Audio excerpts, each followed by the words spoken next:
이제 새로운 공과가 시작되면서 1단원은 섬기러 오신 예수님에 대한 말씀을 한 4월 중순까지 상고하게 돼요. 우리의 신앙의 대상은 성부, 성자, 성령 하나님이시지요. 성자 예수 그리스도에 대한 그런 말씀을 상고하게 됩니다. 그래서 오늘 요한복음이 택해졌어요. 사복음 가운데 요한복음. 여러분 혹시 복음서 4책을 에스겔서에 나오는 4생물의 비유를 통해서 들어보신 적 있나요? 한번 들어보셨다면 4생물 이름을 복음서에 붙이는 거예요. 제가 한 번도 말씀을 안 드렸나 봐요. 마태, 마가, 누가, 요한복음을 마태복음을 사자복음 그래요. 사자복음서. 에스겔서에 나오는 사자 나오죠. 왕 대신 주님. 마가복음을 송아지 소복음, 송아지복음 소로 나와요. 섬기러 오신 예수님. 누가복음은 사람복음, 인자. 예수님이 12살적 이야기, 또 때로는 우시기도 하셨. 정말 인간으로 오신, 인간의 몸을 입고 오신 예수님. 그리고 요한복음은 그럼 퀴즈입니다. 어떤 생물일까요? 에스겔서에 나오는 대로 했다면, 자 그러면은 우리 김태현 장로님 말씀하셨나요? 무슨 복음? 4생물이 나오는데 독수리 들어보셨어요? 독수리 복음 그래요. 사자복음, 송아지복음, 사람복음, 독수리복음. 독수리를 왜 일컬어서 요한복음이라고 그러냐면 요한복음 좀 철학적인 면이 깊어요. 헬라 사람들도 전도 대상이 되기 위해서, 그리스 그 당시의 사람들도. 그래서 독수리 복음이라고 하는 것은 이제 주님의 그 초월성, 신성, 신적인 사람으로 오셨지만 신성을 가지신 예수님에 대해서 말씀하려고 그렇게 구분을 해요. 그게 바로 어거스틴 같은 분이 그렇게 구분을 했어요. 또 어떤 제롬이라든가 다른 교부들은 좀 짐승을 바꾸기도 해요.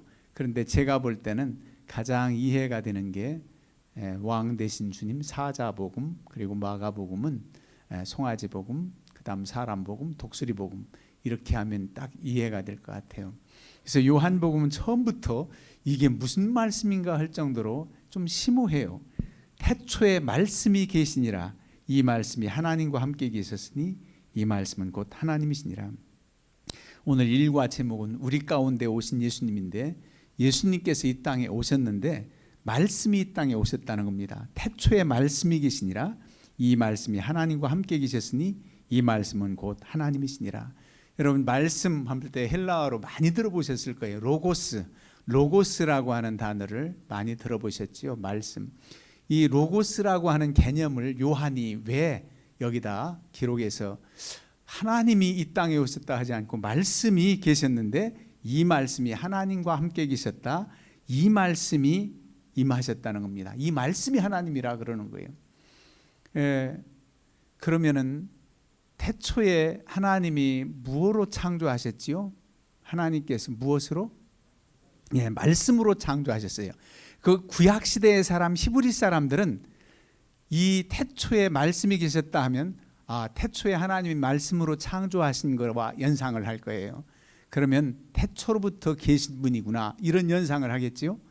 그리고 헬라 사람들, 그 당시 그리스 문화권에서 헬란말을 주로 사용했던 이 시대 사람들은 로고스라고 하는 이 개념이 모든 우주 만물의 이치고 신적 중재자라는 뜻도 있고 궁극의 존재라는 뜻도 있고 해서 이 로고스가 어떤 우주 만물의 원리, 그들로선 최고의 가치로 생각하는 단어가 로고스예요. 우주 만물의 시작의 원리면 만물보다 더 먼저 있어야 되잖아요, 원리가. 그래서 로고스라고 하는 단어를 쓰면은 그들도 이해가 빠를 정도로 그분이 바로 하나님이시고 말씀이 이 땅에 오셨다. 그런데 태초만 해도요, 참 의미가 있습니다. 창세기에 나오는 태초 히브리어는 브레시트 해가지고 완료형이에요. 태초 하면은 창세기에 태초에 하나님이 천지를 창조하시니라 할 때는 시간의 처음 시작, 시간의 시작이 태초예요. 하나님께서 시간과 함께 그 순간에 계셨습니까? 하나님은 영원부터 계신 분이에요. 그 영원부터 계신 분이 천지 만물을 시작하고 만드시고 이제 시간을 창조하셔서 운행하시는데 그때가 태초예요. 그러면 예수님은 언제 계셔야 됩니까? 태초에 계신다 할 때 태초의 말씀으로 창조하실 때 계시면은 안 되지요. 하나님과 함께 영원하신 주님이시니까 시간의 시작인 태초보다 더 먼저 계셔야 돼요. 영원성이 있어야 돼요. 그래서 여기 나오는 똑같은 태초라는 단어지만은 여기는 미완료 동사입니다. 즉 하나님이 예수님이 태초 시간의 시작 이전부터 계신 분이다. 영원부터 계신 분이다. 그래서 그분이 바로 하나님이시다. 그 하나님이 이 땅에 오셨다. 그런 겁니다. 그래서 이 하나님이 이 땅에 오셨을 때 빛으로 또 비유를 해요. 어둠이 다 빛으로 물리쳐집니다. 어둠이 빛으로 물리쳐져요. 그래서 이 땅을 구원하시기 위한 참 빛으로 이 땅에 오셨다. 그런데 사람들은 깨닫지 못해요.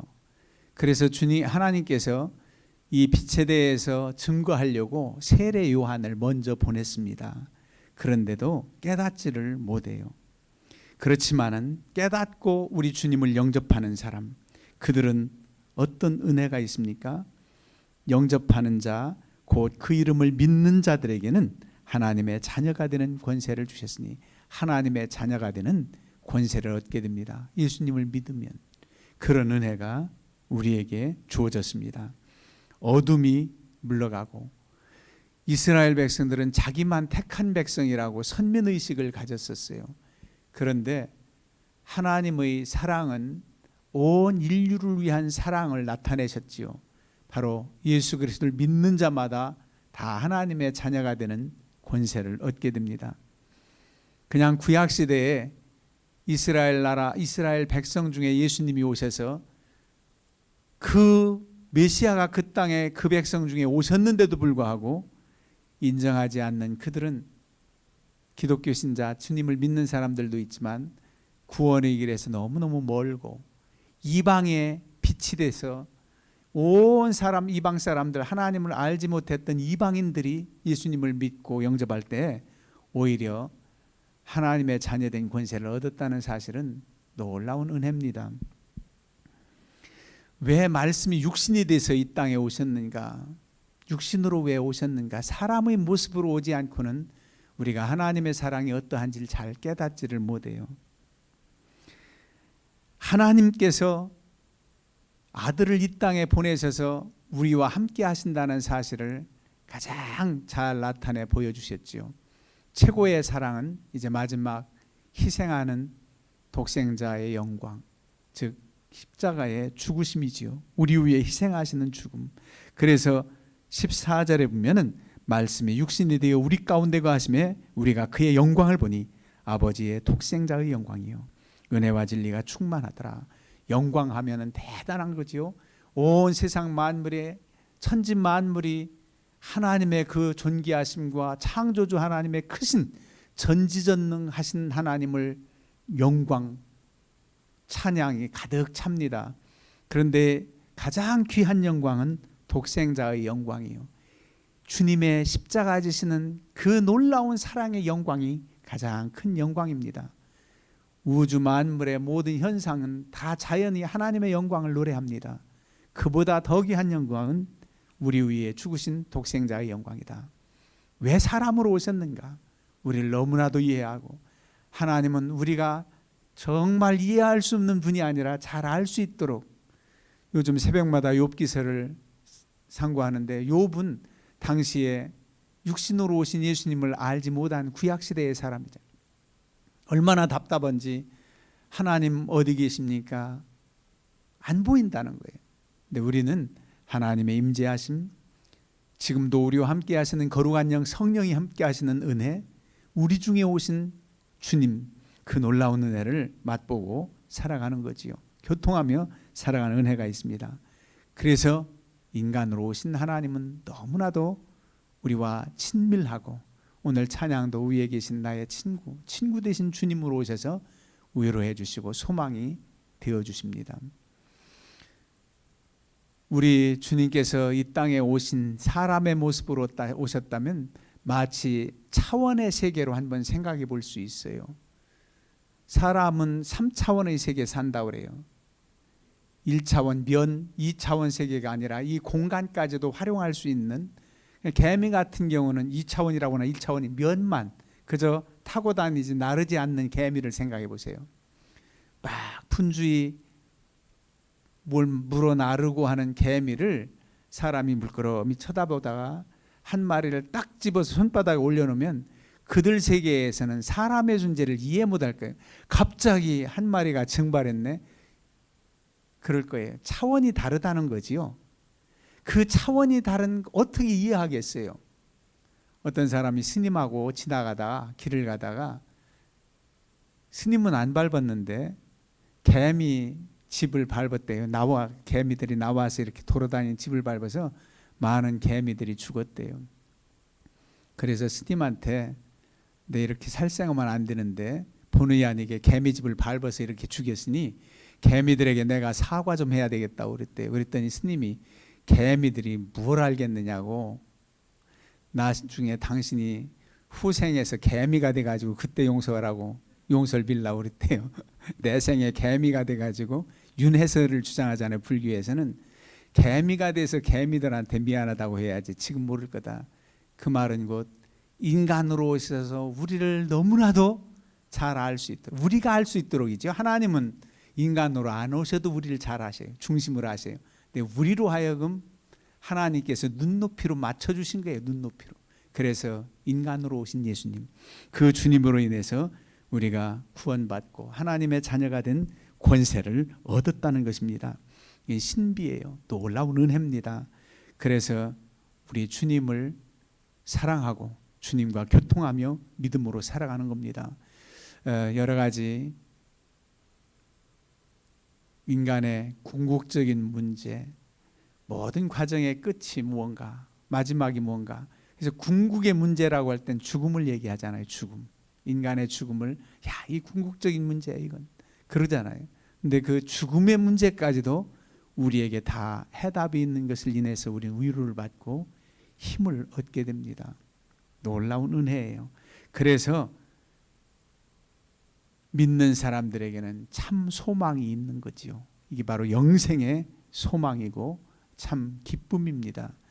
이제 우리 주님과 늘 교통하면서 먼 데 계신 분이 아니에요. 내 안에, 내가 주님 안에 함께 살면서 위로받고 주님과 늘 교통한다는 것이 시간을 정해놓고 하나님 앞에 기도하는 순간만 기도가 아니라 여러분들이 무슨 일을 하든지 기도하는 마음으로 그렇게 행한다면 주님과 친밀한 관계로 살아가서 지금도 살아계신 주님을 체험하게 됩니다. 지금도 역사하시는 능력의 주님을 여러분들은 체험하게 된단 말이에요. 그런 은혜 가운데 사시기를 주님의 이름으로 축원합니다.